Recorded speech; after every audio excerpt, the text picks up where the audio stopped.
right. We're here for One Horse Thunders. We got a whole crew here. Usually we got a lot of people watching live. And now we got a lot of people actually watching live. Here we got Greggy, Davey, LJ, out here joining the crew. They're new to the horse racing game, like a lot of people. A lot of people watching. Never too young to start. Never too young to start. That's right. So yeah, LJ is actually he's been on a lot on the old show when we were on. My guy Bill that used to watch from. Sometimes he checks in every once in a while from Boston. Okay. So where? He's from Boston. So okay. He'll check in sometimes. So let me pull up here. So we're back on. Hey, that's right. Boston is in Massachusetts. So we're back on Rant Sports as of today. So that's great, Sean. Great news. Yeah. We're trying to kind of keep it going here. So awesome. No. All right. So if Can they see that? No, if this is your first time watching here, we do the One Horse Wonders, and we are definitely doing something different today because instead of Gulf Street like we usually do, where are we at today? This weekend, Fred? Well, this weekend we're going to take a shot up north this time at the Big A Aqueduct in Ozone Park, New York, which is the location for one of the three big Derby prep races, the Wood Memorial, which at Aqueduct is race 12, I believe. Big race, 100 points, essentially another win in your in race. There is another race on Saturday, April 5th at Santa Anita, the Santa Anita Derby. Didn't take a real close look at that race. Some really high quality horses shown, but only 5 horses. There might be even a scratch. I was just listening to some people talking. And because there's only 5 horses, the points are reduced, whereas now first place is only 75%. I'm sorry, first place at the Santa Anita Derby is 75 points. You're still likely to get in if you get first place there. Second place is now 37.5. But if, God forbid, I hope it doesn't happen, but if another horse scratches, first place goes to 50% of 100, which would be 50 points. Still possibly good chance to get in. Second place becomes 25 points. So things change dramatically. But I didn't really look too much at that race, Sean. There could be 4 horses in that race by the time it goes off, correct? Well, again, just reading through some of the information and looking at some of the way some of the horses are looking, obviously nobody wants to see that happen, but the field started off with 5. Yeah. So you lose 1. Santa Anita, great track, beautiful venue, high quality horses there. For whatever reason, they certainly have some of the smaller fields available to bet on, and that's been one of their what they're kind of known for, among many things. Again, high quality racetrack, but there's some big fields in the races that we're going to look at Aqueduct, Sean. Okay, so race 9 this Saturday, 4:34 at Aqueduct. It's the Gazelle Stakes, 1 1/8 mile on dirt. And once again, if you're new to this, basically we're going to pick one horse and focus on it. Which horse are you picking? I see a couple horses and a couple speed horses. Which one are you going with the gold horse or the vanilla horse? Go with the gold, Sean. Go with the gold. Yeah, you made a good point. There's 3 horses in this race who have a lot of speed. The 1, 3, and the 8 are probably going to go out. But let's talk about the number 2, Ballerina d'Oro. Number 1, Prime Power, ridden by Dylan Davis, has the highest late pace figure of 107. That towers above anybody else. Dylan Davis knows his horse pretty well. He rode him a couple times back. He's raced against in his last race the Queen's MG, a tremendous horse. Didn't have a really great run. Came in 3rd, made some late gain. His odds are 1-1, so he's certainly, obviously, the odds makers also look at him as a favorite, and I think rightfully so, Sean. But I think the race sets up very well for him. Dylan Davis, one of your best closers that there is out there. So that's my one-horse wonder in that race, the Gold, right? Ballerina d'Oro. The race 10 there is at 5:06, 7 furlongs on dirt. The Carter Stakes. Yeah, LJ's he wants to get involved here, so he's gonna talk about. So basically, LJ, what we're doing is we have these horses, and Fred is going to pick one horse that he likes here. So to win the race. I'm going to win. So he's saying 2, 4, or 7. So what he's gonna? Oh wow! Maybe he has a different horse in mind, but Full Moon, Maximus Meridius, Quince Brew, is one of those. I'm looking at a 35% clip when last race winners return. I don't know. But I also see a Prime Power number 1. Yeah. Well, Prime Power number 1 in this race is not the horse I picked. That's the number 4. But the number 2, Quince Brew. This horse last out put a 101 buyer up in the mud, which is a possible chance to have an off track at Aqueduct this weekend. It's not a definite, but it looks like it's going to be kind of wet, kind of perhaps just a muddy track, maybe not a sloppy, but that's one reason why I like that horse. But even the race before, he won by 6. That was a fast track at Laurel Park. So he's coming out of Laurel Park. You get some good quality horses out there. Everett Large, a good trainer. Mikel Sanchez has another angle that I really like, and I know you know this, Sean. It's his only mount. Mikel Sanchez wins a lot of races at Parks. Wins a lot of races at Laurel. And he's coming here in a grade 2, the Carter here at Aqueduct. I like this horse a lot. And as you pointed out, this trainer, once he gets him winning, they win a lot. I mean, he's raced 5 times, won 4 times. The time he came in, he came in 3rd, but he got moved down to 2nd because he got bumped around. So, I mean, he basically could be undefeated, but unfortunately, again, there was a lot of bumping in the race. So that's my pick, the number 2, Quince Brew. Again, not a big price, 2-1. There's some other horses I may talk about, again, when the scratches come out on Saturday, which we often do, Sean. Yes, remember, on Saturday, we'll be doing 12:30 Eastern. We'll go through with all the odds and everything, and we'll do a little bit more in depth. Now, LJ is going to talk about race 11 here. Go ahead, LJ.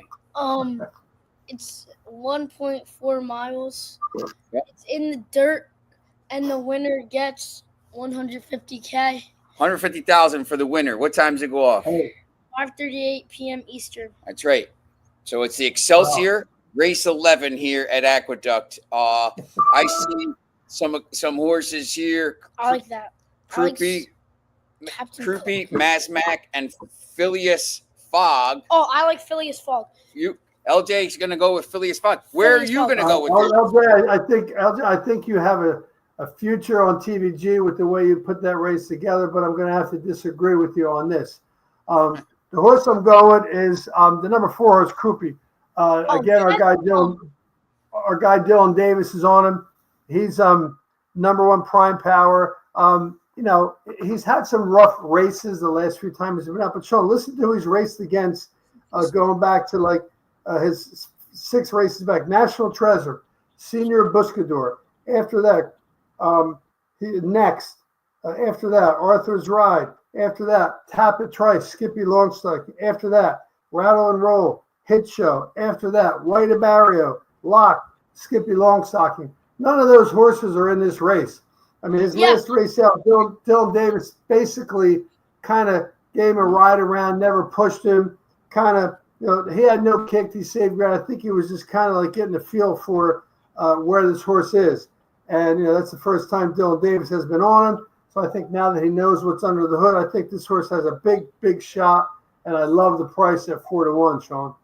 LJ was just reading something about Phileas Fogg. Yeah. What is Phileas Fogg? He's 2 for 2 with trainer Rodriguez. And what's the most important thing here?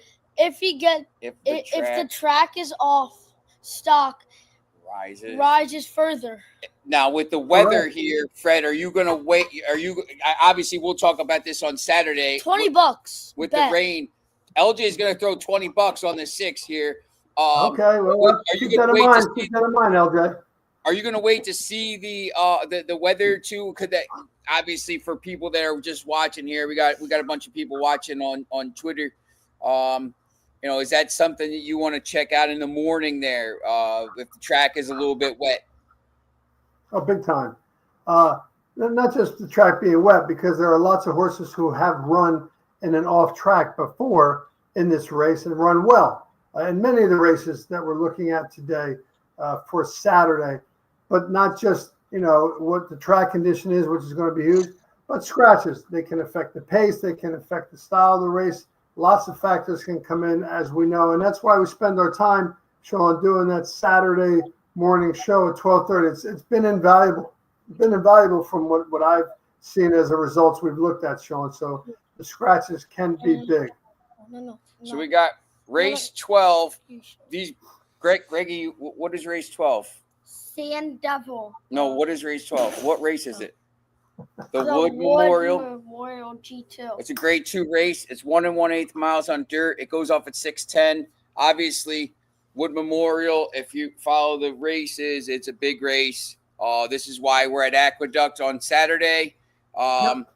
There's some big horses in it. Obviously, Greg, you talked about Sand Devil, who needs the points to qualify. Passionate Rules, undefeated, likely favorite, needs the win. Captain Cook. A lot of these horses need the win. Where are you going here? Oh, big time.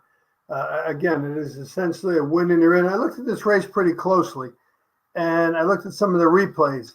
And there are some speed horses in there. And historically, if you look at some of the races that run at the Wood Memorial, the winner tends to come from a little bit off the pace. Not certainly, a pace setter or a front runner. I kind of think this year this is going to change. And that's why I really like Sand Devil, the number 5. His morning line is 8-1. I don't mind that. Linda Rice, one of the hottest trainers at Aqueduct, knows how to win. Jose Liscano rides this horse every time. Some of these horses have new riders on them. Captain Cook, we'll talk a little about him. Manny Franco stays with him.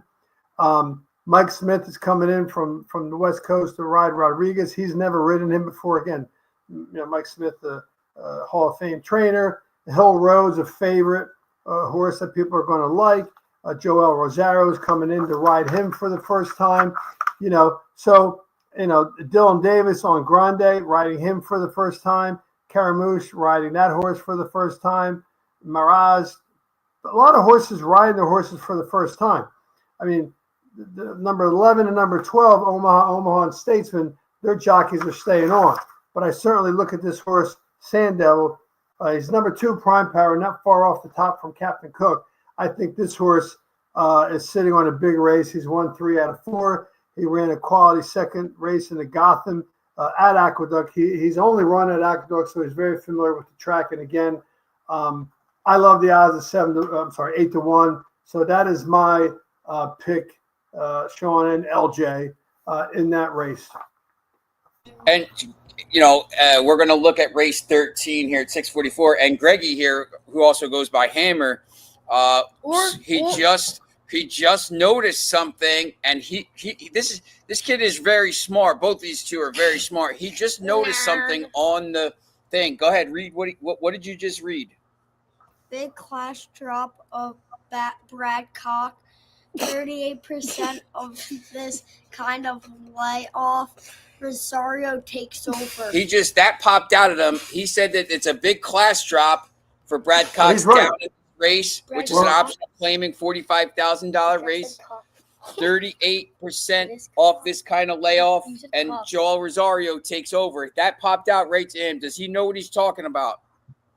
I'm going to give him a yes. He does know what he's talking about there, because Brad Cox, one of the best trainers in the country, putting a horse in a $45,000 optional claiming race, and he Brad Cox is putting this horse in the race, and he's not up for claims.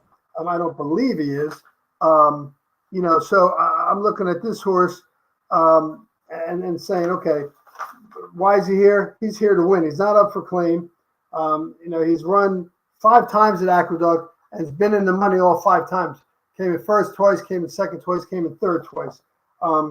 Working out like he's ready to run a big one. He's putting Joel Rosario on it, which again, he's never ridden the horse before, but Joel Rosario and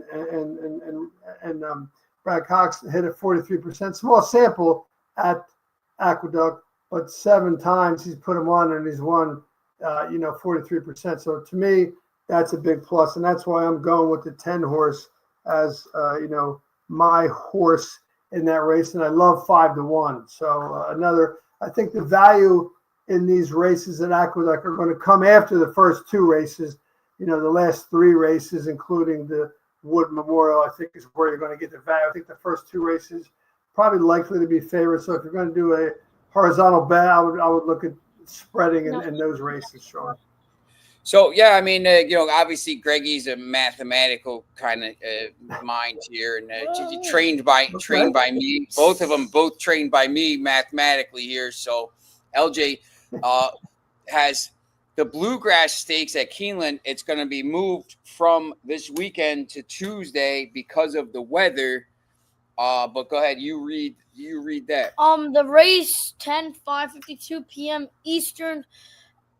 1 1/8 Oh yeah, miles. 1 1/8 miles. Dirt.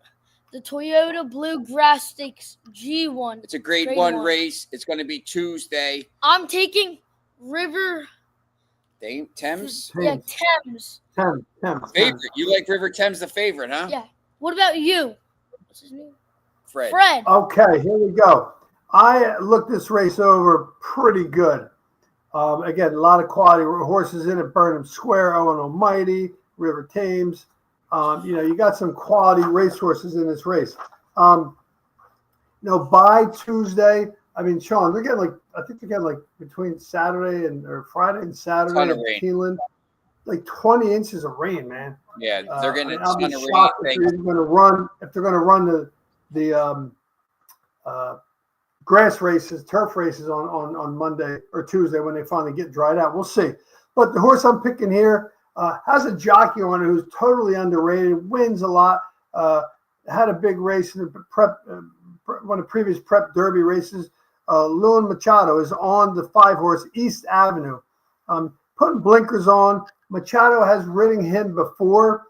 He took his maiden and put up an 86 buyer at 6 furlongs and won by 8. And it was a big field, Sean. There were 10 horses in that field. So it wasn't like a 6-horse field where he just ran away. He took this race and won by 8 lengths with some pretty good fractions. All right. Since then, he's stretched out to a mile and 16th, mile and an 1/8. And, he's had some trouble in those last 2 races, which was the Risen Star and the British Cup Juvenile. Citizen Bull won that. I just think this is second off a layoff.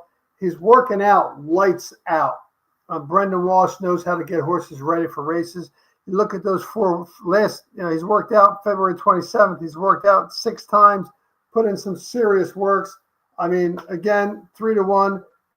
I like him so much, Sean. Not only is he my 1-horse wonder, he's my lookout bet. So you know what that means. Okay. That means look out. We got to look out for that. And I know Greggy was looking at Burnham Square because he looks at the value and the strong upset candidate and sees maybe he's going to get some decent odds with that with his big money. He's money banks over here. He's got between the two of them, they got some money to lay down at the track here. So, but yeah, I mean, we'll be tutoring on Tuesday, so we may be watching that race here at the house. So. Well, the other thing about Tuesday, having a big race like that, Sean, is Tuesday is typically across the country the most dark. There are races basically a dead being racing run, day. but you're not going to get races like you're going to get on a Tuesday any other time other than this situation where Keeneland has moved all the races from Saturday to Tuesday. So I think a lot of people are going to take off work to watch those races because that's a pretty cool situation, Sean. Yeah. But the reason why I have Rivers Thames is he's the favorite. Maybe the likely favorite. You got to wait to see And- what the odds are. And who do you have? East Avenue? Yeah, he likes That's East who I Avenue. like, LJ. Yeah, East Avenue. Not East West Avenue. Avenue, East Not a Avenue. Yeah. blinkers. It's a horse. No, blinkers. They put the blinkers on. Blinkers mean they put the things so you can't see the horses to the side of you and you're only looking straight ahead. Oh, and he's the number 1 seed. He's No, he's- number 5. No, not the fight. sucks. He's in the 5. He's in the 5 spot on the. I'm going to explain to these guys Go how over the post positions with them, may- Sean, and we let may them go understand. we may go inside and watch TVG for the next hour. So we'll see how it is. All right. Putting Cool. socks All on right. my head, so it's time to So go. But these guys, they're thanks for coming on, guys. Thanks for coming on, guys. Appreciate you being there. State champion wrestler, football players. They're all kinds of Awesome. athletes. Keep it up, brother. Keep it up. Want to hear We how you're will- doing later on? I'll be talking to Sean. We Oh, will also, before I forget too, just another shout out to the Kentucky Derby on May 3rd. The Ancient Order of Hibernians will once again be hosting the party. It's a smash hit. Gets tons of people there. We're going to have special guests. Let Them Run with myself and Sean Miller. could be, We'll be doing these the two guys podcast could be there. there. They could be there along with Davey, who was on I earlier. think after bringing this him and episode, Lance. What like about we're the May $20 bet we made earlier? Is that still on? well, he'll talk to you about that. But we'd love to have you guys as guests. But it's going to be a big time over at the Derby on May 3rd. So If they don't have wrestling, they will be there with me in the house. So because we're gonna have guess the live what? show. They will be guests on the Let 'Em Run podcast on May 3rd, guys. All right, Sean? Yep. All right. All right, We boys. will see everybody on Saturday. And Yes, sir. until I get more socks on me, we're gonna take it off at this point. See you guys.